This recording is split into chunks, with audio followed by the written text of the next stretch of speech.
Hello, my fellow needlessly narcissistic nincompoops. It's me, a person who introduced himself right now. I'm sorry, rude, I know. Hi, my name is Gunnar. I'm a nerd. I'm also an Indian high school student who came up with the idea of recording himself talking to a camera while suffering from severe loneliness and the ever so frustratingly frightening but revoltingly real sensation of oh fuck, I'm really not as smart as I thought I was. P.S. A special message to my teachers who gave me abysmal grades this term. Fuck you. And also P.S. A special message to people who followed me on Instagram. I know I've delayed this a lot and I've tried to do this for so long. But yeah, the video thing wasn't really working out and technology wasn't really helping me, and I'm not exactly the richest person alive. So I mean, if you can't see my face on this one, just let me get away with this one, will you? And sorry, but I hope the Minecraft gameplay in the background suffices for my face. Alright, back to the video. Part 1. A brief history of the N-word. Can Indians say the N-word? Well, if you ask any Indian or non-Indian for that matter, I'm sure the default response would be no, right? I mean, no non-black or non-African American should be able to say the word. That's just how the culture goes. And I mean, unless a 16-year-old can prove otherwise sitting in his bedroom. Well, surprise motherfucking surprise, here I am. And trust me, my argument is pretty solid. I'm not just doing it for clickbait. Okay, so the N-word is a word not many have the privilege to utter. A word so utterly vile and hateful that no other word in the English dictionary means the same thing, which is I own you or I used to own your entire race. The word originated as a hodgepodge of words from 3 different languages combined together, namely Negro, Negre, and Niger from Portuguese, French, and Latin respectively. Again, sincere apologies if I butchered the pronunciation. Funny coincidence, all of these mean the same thing, which is the color black. I know this is getting boring, but stay with me for a second here. Now, the word as we know it was popularized in the late 18th and early 19th century America, wherein it was used to refer to the African American labor class as a derogatory epithet, or a word to constantly remind dark-skinned people of their inferior position in American society. Now, what white people then didn't expect is African Americans going Uno reverse card in this bitch and fast forward to post-civil rights movement time, saying the word is a privilege only African Americans have. And boy oh boy are they protective of it. It's almost as if their purpose is to stick the word up white people's asses so hard that they finally stop enjoying the fisting and offer some type of apology or reparation to people of color for the oppression they've had to face. And no, I don't mean the Black Civil Rights Movement month thing that goes on in America. That doesn't include all people of color they've been violent against, on which I will elaborate later. Now, the reason I say all this is because this is the reasoning that is fed to us by black people when discussing the credibility for saying the word, and by us, I mean everyone except black people. And to be fair, it's a strong one. I mean, decades upon decades of racial suffering is enough a reason to warrant a word all to themselves, isn't it? But I want to and will get at later is that they're not the only ones who suffered under racial discrimination. I mean, there's a lot of people of color who were colonized by white people. But hold on a second. Why do I even want to say the word in the first place? Part 2. The urge to say the word. You know what? I'm just gonna say it. I love a BBC. I mean, the urge to shove a BBC in my mouth, down my throat on a hot, sweaty, sunny day is just irresistible to me. Why, of course, I mean a big black Coke on a sunny day, not the news company. Although the porn categories is a fun bit. Why do we as humans feel the desperate need to do something when we're explicitly told not to do it? Like, what sort of fucked up motivation scheme did God create in my brain that creates the urge to say it immediately as soon as I meet a black man? Is it a fear of missing out? Is it my desire to get stabbed in the gut by 50 black people for saying it? I don't know, could be any one of them. All I know is that I'm not the only one who wants to. Okay, so I know I sound young, but trust me when I say this, I've scoured the internet for a very, very, very long time, okay? I'm an internet hermit, if you will, and if you want to call me that, I wouldn't necessarily mind that. Seriously, so please call me that. I would wish whatever you want from life if you did that. And no, that does not apply if you wish to fuck your sister. Step or not, I don't care, it's just wrong, okay? Now, the culture ones among y'all will remember a time from 2014 to 15 where this meme of the N-word boss suddenly originated. Now, bear in mind, this is a time when memes have started becoming cool and not some kid with braces or a fucking thinking T-Rex with a top and bottom text. Okay, I know I'm gonna get cancelled and roasted so hard for this take, but that was already gonna happen when I started debating about the logistics of saying the N-word, so I don't give a shit. Go fuck yourself, old people. Now, where was I? Ah, yes, the boss. Okay, so I don't know if any of you also came across this rather strange article about a black 11-year-old who made $1,000 by selling N-word passes to white people in school. And by the way, for the uneducated amongst y'all, an N-word pass is just privileges to say the N-word, if you will. Now, but just let that amount sink in for a moment. Now, for all my Indian dudes and dudettes out there that are listening to this, that's around 75,000 INR as for me recording this video. And that's a lot more than a lot of people's monthly salaries, even double or triple in some dire cases. Now, according to this article, the kids sold them for about $25 to $50 a pop, depending on if the consumer was a student or a teacher. Yeah. Calculating from those figures, dude sold anywhere from around 20 to 40 passes in middle fucking school. For context, my mom wouldn't even give me more than 500 rupees, which is like what, $6 to $7, to go watch a fucking movie in the mall with my friends, including emergencies if I get ass raped for some reason, and the fucking movie ticket. Why are Indians like this, man? No wait, why are Americans like this? We're the smart ones, we save money. Okay, so back to the topic. The point of this example, again reiterating, was that I'm not the only one who has the desire to say the word, okay? And other people do too, and you can't even argue that, oh, it's just white children, middle and high schoolers who don't understand the history and just want to say the word to be hip or cool in the street.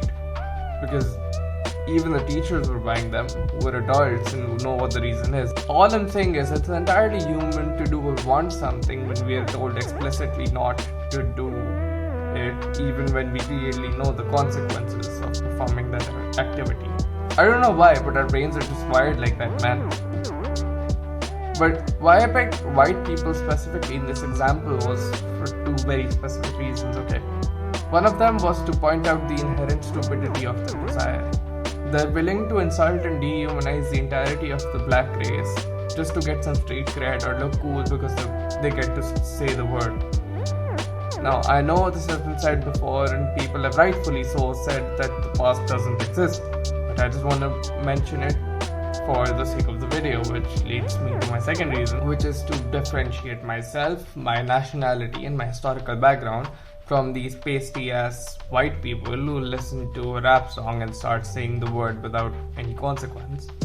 My reasoning is very clear here, and actually the same reason black people chose to say the word, which is to own my people's suffering. I don't want to say the word because it makes me look cool or because I get to sing or lip sync rap songs without censoring myself in public spaces. Although that I do want that sometimes, but rather to be able to express just how oppressed and yet badass we were in the past. Part 3. Elaborating on just how oppressed and yet badass we were. Okay, time for math class. A lot of death and gore and misery and sadness and statistics. If this gives anyone PTSD, just skip like the next 10 to 15 minutes. Or so if I haven't marked the timestamp or edited it in, which I probably will, but just in case I forgot, But for those who can, you must hear this shit out, because it's disgusting yet the strongest fucking justification you're ever gonna hear. And this is like very a very crucial part of my video essay. If you miss this, you're gonna get nothing out of it. Okay, so here we go. Approximately 1.3 million Indians were drafted, out of which 130,000 Indians were either wounded or killed fighting in World War One. The reason I got stuck a little bit there was I was debating whether to say 130,000 or 130,000, but since my video is essentially just to educate white people and seek permission from black people, which are just soaked in American culture, I'm gonna stay with 130,000 Indians who were either wounded or killed fighting in World War One for the British Army, which is 1/16 of the entire army, and we had to give 100 million British pounds as tax the same year without inflation, which is about 12.3 billion Great British pounds, which is 15.4 billion USD and 1.23 trillion INR, according to inflation and the rates today. Seeing how efficient this was, in World War II, Britishers drafted 2.5 million Indians to fight for them, out of which the statistic for how many died is still unclear, with estimations lying anywhere between 87,000 to a million, which doesn't even include the wounded, just straight up dead people. The count for wounded people isn't even there. And this is just for people fighting in the wars, by the way. During World War II, the food conditions in India were so dire that the Britishers had to export all of the food from Bengal to the battlefields. While the food conditions in India were so dire, and I mean all of it, like all of it. Like all of it. 4 million people in Bengal, which is modern day West Bengal and Bangladesh combined, died due to starvation and malnutrition because Winston Churchill, ladies and gentlemen, as a fact in written militant policy, took all our food and gave it to his people. By the way, this isn't even the only famine we had, okay? Reports tell us that there were 31 serious famines in total, with some notable ones being the ones you see on the screen right now. The total casualty count of these famines is debated anywhere from between 15 to 29 million people. Oh, and don't even get me started on the Jallianwala Bagh massacre. Actually, you know what? Please do get me started on the Jallianwala Bagh massacre, because this is actually one of the goriest incidents that happened during British Raj in India. Okay, so what happened was the British proposed and passed the Rowlatt Act, which is by far the most Orwellian shit I've ever seen happen, in which these British motherfuckers just pass an act which allows the police to arrest and execute any person in India without any reason or case in court or any lawyers or legal to be required. Just like straight up fucked up privileges given straight to the police. And to, have a cherry on top of this, when the Indians were speculated to protest against the act on 13th April 1919 in the Jallianwala Bagh massacre in Amritsar, Punjab, which is also coincidentally the date of an Indian holiday called Vaisakhi, in which people get together to celebrate instead, the Britishers just opened fire. I'm not making this shit up, just Google it. The amount of innocent, just completely innocent lives lost who weren't even protesting, let alone non-violently protesting, was about 1,500 or more people who were just in the hospitals, by the way, which the Britishers lessened to about 379 casualties and 1,000 wounded in their reports, when in actuality about 4,000 were speculated to have been shot out of nowhere, which they didn't even check upon immediately after firing to see or count if they died or not. I mean, they're just counting them as wounded. They might have died later on due to the lack of facilities, as they didn't even go to the hospitals in the first place. Just typical British behavior, okay? But wait, there's more. The general who gave the open fire order, General Dyer, retired and went back to Britain and was celebrated as a national hero. Yay! British traditions, everybody. But trust me, the casualty count was way higher than what's reported. Oh boy, and the Americans thought the George Floyd incident was bad. Look, I don't mean to discredit the incident or to say by any means that what happened with George Floyd should have happened. But if you're gonna talk police brutality with an Indian, let me tell you, the Indian ain't losing this one, okay?